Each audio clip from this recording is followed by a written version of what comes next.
I stand before you today to share my accomplishments as the third President of the United States of America. Firstly, I take immense pride in the Louisiana Purchase.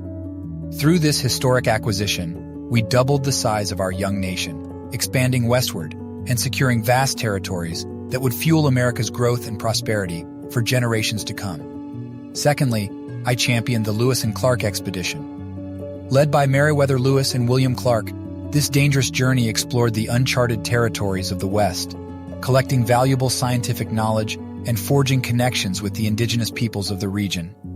Thirdly, I consider the abolition of the international slave trade a significant achievement. By signing the Act Prohibiting Importation of Slaves, we took a vital step towards ending the inhumane practice, aligning our actions with the ideals of liberty and equality. Fourthly, I spearheaded the development of the Library of Congress. Recognizing the importance of knowledge and education, I ensured the preservation and expansion of our nation's intellectual resources, providing a foundation for future generations of scholars. Lastly, I hold dear the establishment of West Point Military Academy. By creating this esteemed institution, we prioritize the education and training of our military leaders, ensuring the defense and security of our young nation. As I reflect upon my presidency, I am grateful for the unwavering support of the American people.